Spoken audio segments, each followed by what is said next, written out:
Dear student, welcome. SVM online class में आपका स्वागत है। और आज बात करेंगे हम ड्राइंग की। किसकी बात करेंगे? ड्राइंग की। तो हमने ड्राइंग के अंतर्गत अकबरकालीन प्रमुख चित्रकार हैं उनकी बात की थी, जिसके अंदर हमने मीर सैयद अली की बात की थी, आप सभी जानते हो। इसके अलावा हमने ख्वाजा अब्दुल समद शिराजी की भी बात की थी। किसके समय के चित्रकार हैं? या अकबर के समय के। हमने दसवंत की बात की थी और बसावंत की भी बात की थी। लेकिन आज हम बात करेंगे जहांगीर के काल के। अकबर के समय की चित्रकला पढ़ लेती और उसकी विशेषताएं पढ़ लेती, अकबरकालीन चित्रकला की शैली की विशेषता। आज पढ़ेंगे हम जहांगीर कालीन मुगल कला। जहांगीर कालीन मुगल कला। ध्यान से सुनेंगे और देखेंगे कि जहांगीर कालीन मुगल कला में कौन कौन सी बातें आपको याद रखनी है, कौन कौन सी विशेषता है। सबसे मोस्ट और महत्वपूर्ण जो बात आपको याद करनी है कि जो मुगल कला का स्वर्ण काल है, मुगल कला का जो स्वर्ण काल है, मुगल कला का या मुगल शैली का जो स्वर्ण काल है वो जहांगीर के समय को माना जाता है। किसके समय को? जहांगीर के समय को माना जाता है, क्योंकि जहांगीर के समय विशेष कर चित्रकला पर जहांगीर ने ध्यान दिया। उसके समय मुगल कला में एक नई पहचान और नई बनावट दिखाई देने लगी। इस वजह से मुगल कला का जो स्वर्ण काल है वो जहांगीर काल को माना जाता है। ये वेरी मोस्ट है, इसको याद करना है क्योंकि एग्ज़ाम में आता रहता है। ठीक है, तो मेरे हिसाब से आपको एक बात तो पता लग गई। और अगर हम एक एक बात करेंगे कि जहांगीर के समय कौन कौन सी बातें आपको याद करनी है। और जहांगीर की अगर हम बात करें तो 1605 में दिल्ली की सत्ता पर जहांगीर बैठा। और जहांगीर की अगर हम विशेषताओं की बात करें तो जहांगीर एक विद्वान बादशाह था। इसके अंदर एक गुण था। इसके अलावा ये एक सहृदय वाला प्राणी था, सभी को साथ में और हृदय के प्रति रखने वाला। इसके अलावा ये कला प्रेमी सुल्तान था। कैसा था? कला प्रेमी सुल्तान का मतलब ये होता है, सुल्तान में बादशाह को एक ही बात है। तो विद्वान था, सहृदय यानी हृदय में रखने वाला, और कला प्रेमी सुल्तान था, मतलब कला के प्रति इसका विशेष रुझान था। लेकिन जहांगीर कालीन कला और अकबरकालीन कला में काफ़ी अंतर है। ठीक है, आपको अंतर भी याद करना पड़ेगा। जब जहांगीर सुल्तान बना या बादशाह बना, उसके बाद में थोड़े समय तक तो अकबरकालीन कला चली। मतलब जब जहांगीर बादशाह बना, ठीक है, तो अकबरकालीन जो कला थी उसकी विशेषता थोड़े समय तक चली। लेकिन बाद में जहांगीर के समय मुगल शैली में कुछ नया परिवर्तन दिखाई देने लग गया। और अब उस नए परिवर्तन की बात करूँ तो जहांगीर के समय छाया प्रकाश का प्रयोग विशेष होने लग गया था। एक बात आपको याद करनी है कि जब जहांगीर बादशाह बना और उसके थोड़े समय तक तो अकबरकालीन कला उसके समय चली। मतलब जब जहांगीर बादशाह था उस समय जो चित्र बनते थे उसमें जो विशेषता थी वो अकबरकालीन थी। लेकिन थोड़े समय बाद एक परिवर्तन आया जहांगीर के समय, जो अकबर के समय की शैली में नहीं था। वो जो परिवर्तन है वो आपको याद करना है कि जहांगीर के समय जो चित्र है उसमें छाया प्रकाश का प्रयोग होने लग गया। छाया प्रकाश का मतलब जानते हो ना कि पहले अकबर के समय जो भी कोई आकृति बनती थी उसमें छाया नहीं बनाते और कोई प्रकाश वगैरह नहीं बनाते। ठीक है, जैसे मान लो मैंने ऐसे एक मोमबत्ती बनाई, ठीक है, ये मान लो आपकी एक क्या है, मोमबत्ती है। ठीक है, तो अब पहले यहाँ कैसे, यहाँ मैंने छाया बना दी इसकी, तो पहले ये छाया नहीं बनती थी और इधर ना प्रकाश बनता था। ठीक है, लेकिन छाया प्रकाश का जो प्रभाव है वो ध्यान रखना है कि जहांगीर के समय आना शुरू हो गया था। किसके? या किसके कालीन, जहांगीर कालीन और मुग़ल शैली में, ये ध्यान रखना है आपको। 2-3 बातें आपको याद हो गई होगी, साथ साथ में याद करते जाना है। अगर इसके अलावा मैं और बात करूँ तो जहांगीर की कला की बात करें कि जहांगीर समय कला का क्या रुझान था, कला किस प्रकार की थी। तो जहांगीर के समय जो चित्रशाला थी जहांगीर की, और जहांगीर की चित्रशाला हम लोग समझते हो ना, ऐसा कोई कमरा जिसके अंदर चित्र रखे जाते हैं, उसमें कलर होते हैं, वहाँ चित्रकार चित्र बनाते हैं, वो जो शाला है, वो जो रूम है, वो एक प्रकार की चित्रशाला है। तो जहांगीर के समय जो चित्रशाला का जो प्रमुख है, फिर उसका हेड तो होना जरूरी है। जैसे पुस्तकालय होता है तो पुस्तकालय का एक प्रमुख रखते हैं, ये पुस्तकालय के प्रमुख हैं, उसी प्रकार चित्रशाला का जो प्रमुख है वो अकारिजा था। कौन था? अकारिजा। इसका नाम याद करना है कि अकारिजा जहांगीर कालीन चित्रशाला का प्रमुख था। और दरअसल ये जो अकारिजा है ये खुद चित्रकार था, लेकिन ईरानी चित्रकार था। कैसा चित्रकार था? ये ईरानी चित्रकार था, ये याद रखना है। तो मैंने आपको बताया कि जहांगीर कालीन कला में विशेषकर छाया प्रकाश का प्रभाव दिखाई देता है। जहांगीर एक खुद विद्वान और कला प्रेमी सुल्तान था, और जहांगीर की जो चित्रशाला है उसका जो प्रमुख है वो अकारिजा, जो एक खुद ईरानी चित्रकार था, वो क्या था? चित्रशाला का प्रमुख था। ये जो ईरानी चित्रकार है अकारिजा, अगर मैं इसकी बात करूं तो इसकी जो शैली है अकारिजा की, वो भारतीय या भारत से परिपूर्ण है। तो भारतीय परिपूर्ण की इसकी शैली है। इसने जो काम किया है वो भारतीय शैली के अंदर भी क्या है, ये ध्यान रखना है आपको। तो मैंने आपको बताया कि इसकी जो शैली है वो भारत से युक्त है, परिपूर्ण उसके अंदर जुड़ी हुई है, ये ध्यान रखना है। तो इसकी शैली में भारतीयता दिखाई देती है, भारत के तत्व दिखाई देते हैं। ये जो अकारिजा है, अगर इस अकारिजा की और बात करूं तो अकारिजा का एक पुत्र था, एक बेटा था, जिसका नाम था अबुल हसन। अबुल हसन, इसका नाम याद करना है, ठीक है। और ये जो अबुल हसन है ये जहांगीर का प्रिय कलाकार था, ठीक है। तो ये आपको ध्यान रखना है कि जहांगीर का जो प्रिय कलाकार था वो कौन था। तो आप याद रखेंगे और याद करना है कि जो जहांगीर का प्रिय कलाकार था वो अबुल हसन था।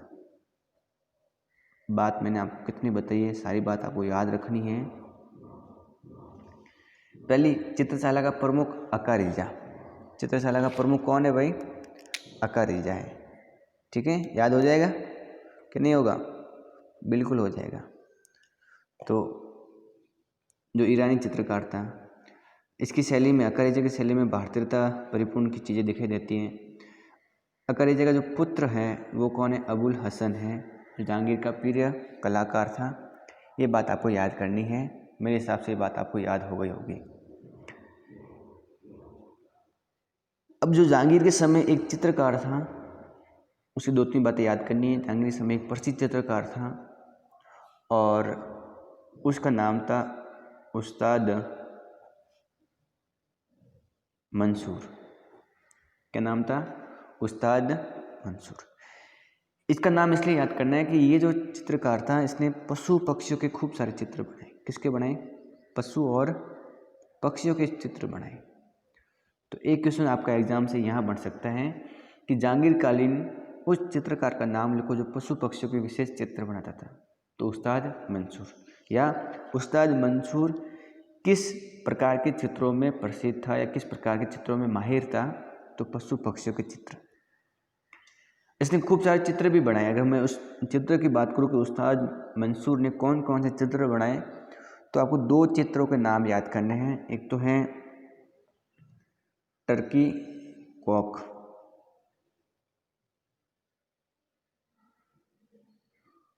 ठीक है, और बाज। ये 2 चित्र जब आप किताब देखेंगे तो उसमें आपको दिखाई भी देंगे। आप पेज संख्या 7 पर आपको ऊपर ही इस प्रकार के चित्र आप किताब में देख सकते हो। तो टर्की कॉक और बाज दोनों पक्षी हैं। इन दोनों के चित्र हैं वो उस्ताद मंसूर ने बनाए हैं। तो क्वेश्चन क्या आ सकता है कि उस्ताद मंसूर के 2 चित्रों के नाम लिखो, तब ये दोनों लिखने हैं। या टर्की कॉक और बाज नामक चित्र किस चित्रकार ने बनाए हैं? तो उस्ताद मंसूर ने बनाए हैं।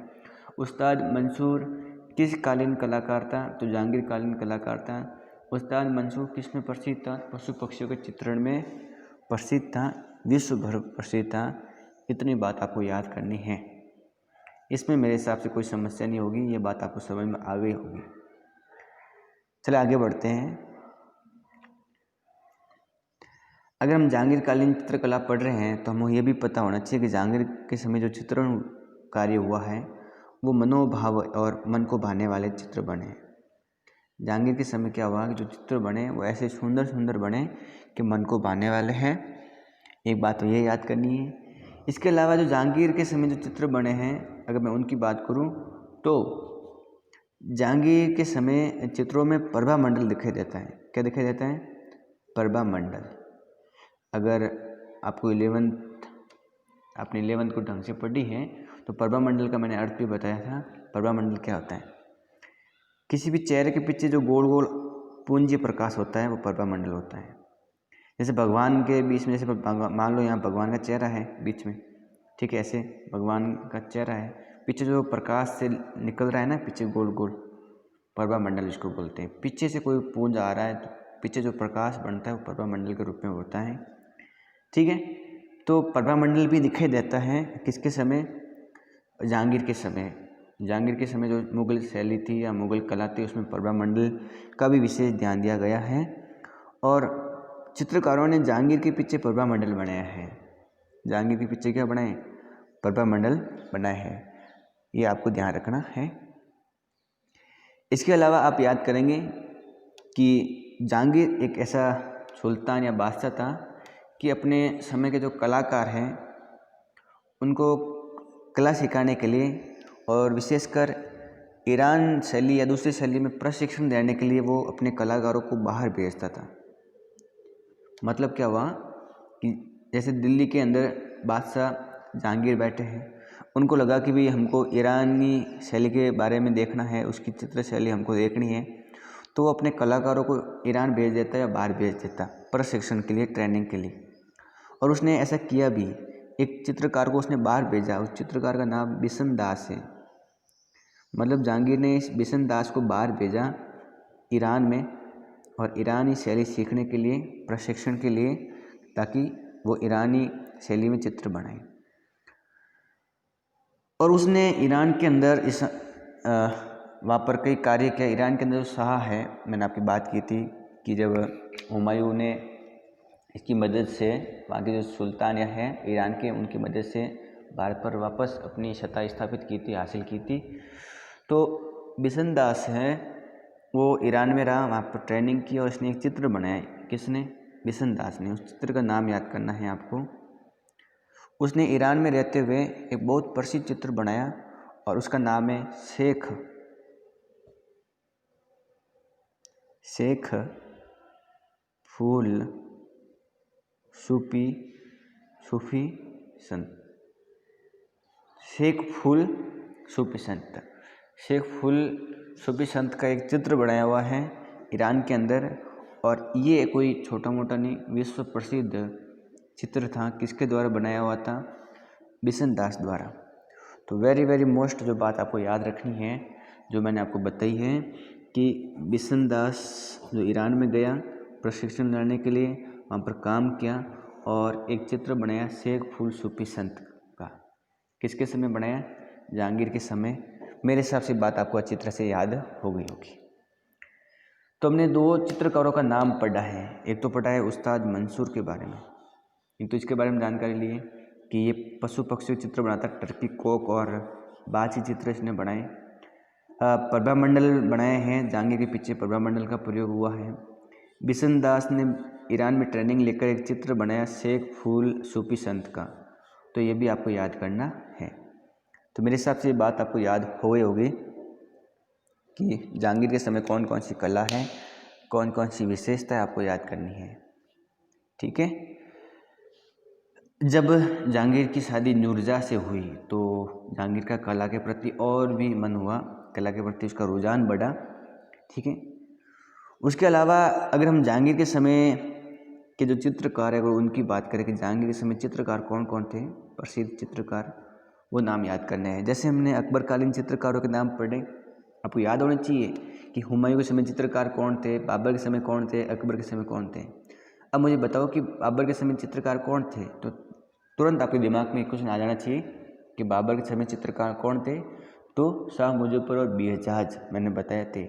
और हुमायूं के समय कौन थे, तो आपको पता होने से दो का नाम बताया था मैंने, सिराजी और जुदाई। अगर सिराजी की बात करें तो आपको पता होने चाहिए ख्वाजा अब्दुल समद सिराजी, और मैं जुदाई की बात करूँ तो मीर सैयद अली।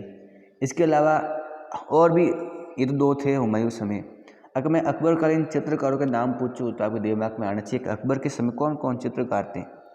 तो चार तो हमने विस्तार से पढ़े, बसावन और दसवंत के बारे में, जो मैंने अभी हाल फिलहाल वीडियो के शुरुआत में बताया था। इसके अलावा हमने राम, ताराचंद, खेमकरण, मुकुंद, ठीक है, माधव, जगन्नाथ, ऐसे खूब सारे चित्रकारों का नाम बताया था। यहाँ से क्वेश्चन आता है, इसलिए आपको याद करने हैं चित्रकारों के। और जहांगीरकालीन चित्रकारों के अंतर्गत मैंने आपको 2-3 चित्रकारों का नाम बता ही दिया है, बताया ना। अका रेजा का बताया, अबुल हसन का बताया, उस्ताद मंसूर का बताया, और किसका बताया, बिशन दास का। 4 नाम बता दिए मैंने जहांगीर के समय के चित्रकारों में। और भी थे, अगर मैं उनके और की बात करूं तो एक मनोहर नाम का चित्रकार था जहांगीर के समय, मनोहर, ठीक है। उस्ताद मंसूर तो आपको याद करना ही है, ठीक है। हसन, अबुल हसन के बारे में मैंने बात की अभी थी। बिशन दास की तो आपको पता ही है, अभी बात की है मैंने। इसके अलावा और भी थे, अगर मैं उनकी बात करूँ तो गोवर्धन नाम का भी एक चित्रकार था, गोवर्धन, ठीक है। इसके अलावा अका रेजा भी था। तो ये क्या है, जहांगीरकालीन प्रमुख चित्रकार हैं। देखो हमने उस्ताद के बारे में पढ़ा है अभी कि क्या था, पशु पक्षियों के चित्र में माहिर था। अबुल हसन के बारे में पढ़ा है कि अका रेजा का बेटा था। बिशन दास जिसने शेख फुल सूफी सन के चित्र बनाए ईरान में। गोवर्धन आपको याद करना है। और अका रेजा तो चित्रशाला का क्या था, प्रमुख था। और ये अबुल हसन क्या था, जहांगीर का प्रिय कलाकार था। तो ये आपको याद करने हैं, जो मैंने चित्रकारों के नाम बताए हैं, आप अच्छी तरह से इनको याद कर सकते हो, ठीक है। तो जहांगीर की कला की हमने जो बात की है कि जहांगीर के समय किस प्रकार की विशेषता, 2-3 हमने बात की। आगे हम विशेषताओं के बारे में पढ़ेंगे और भी विस्तार से। जहांगीर के समय कहते हैं कि कला के अंदर प्रकृति का भी रुझान दिखाई देता है। जहांगीर के समय प्रकृति का भी चित्रण कार्य हुआ है और प्रकृति पर उसने भी ध्यान दिया है, ठीक है। तो ये बात ध्यान रखनी है आपको। ये दरअसल जो मैंने बातें बताई हैं, जहांगीरकालीन कला की शुरुआती बातें बताई हैं। अब हमें ये पढ़ना पड़ेगा कि जहांगीर ने चित्र बनाए हैं, जहांगीरकालीन कला थी, उसके विषय कौन कौन से हैं, किस विषयों पर उसने चित्र बनाए हैं जहांगीर के इन चित्रकारों ने, इनका प्रमुख विषय क्या है।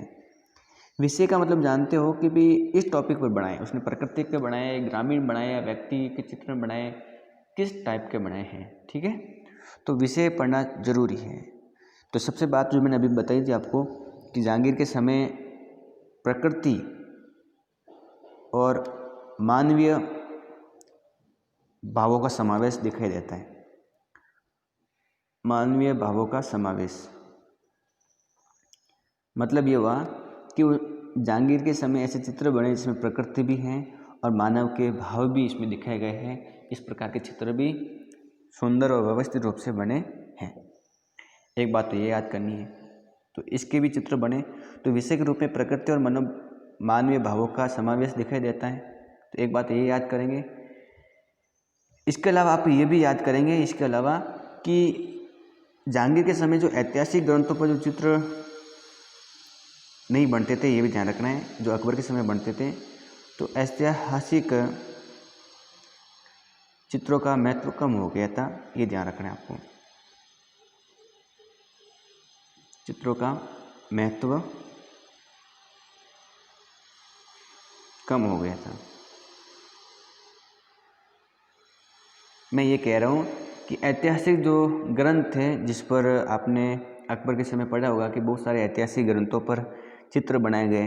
तो मैंने अकबर के समय जो ऐतिहासिक ग्रंथ बताए हैं, अगर आपने ढंग से वीडियो देखा है तो आपको याद होगा कि मैंने शाहनामा बताया था, तैमूरनामा बताया था, बाबरनामा, अकबरनामा, खूब सारे ऐसे ग्रंथ बताए थे जो ऐतिहासिक ग्रंथों के ऊपर चित्र बने हुए थे। लेकिन जहांगीरी समय ऐतिहासिक ग्रंथों पर चित्र बिल्कुल नहीं बने हैं, इनका महत्व तो कम हो गया था। जबकि क्या बने हैं, प्रकृति और मानवीय भावों का समावेश दिखाई देता है जहांगीर की कला के अंतर्गत। तो ये बात आपको याद हो गई होगी कि जहांगीर के समय किस प्रकार के चित्र बनना शुरू हो गए थे। अगर हम इसके अलावा और बात करें तो आप ध्यान देंगे कि और कौन कौन सी बात आपको याद करनी है।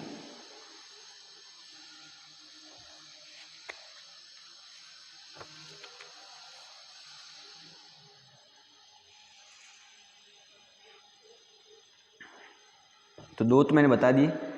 3 नंबर जो आप बात याद कर सकते हो कि और किस प्रकार के चित्र बने हैं जहांगीर के समय। तो जहांगीर इस समय सामाजिक चित्र भी बहुत सारे बने हैं, समाज से जुड़े हुए। जहांगीर के समय धार्मिक चित्र भी बने हैं, धर्म से जुड़े हुए। व राजनीतिक सब विषय पर भी बहुत सारे चित्र बने हैं, मतलब समाज से जुड़े हुए चित्र बने हुए हैं जिसमें सामाजिक कार्य होते हुए, धर्म से जुड़े हुए कोई धर्म से जुड़ा हुआ कोई काम हो रहा है, धार्मिक अनुष्ठान से संबंधित, धर्म से जुड़ा हुआ। दरबार के रूप में राजनीतिक विषयों पर भी खूब सारे चित्र बने हैं जहांगीर के समय, ये भी आपको याद करना है।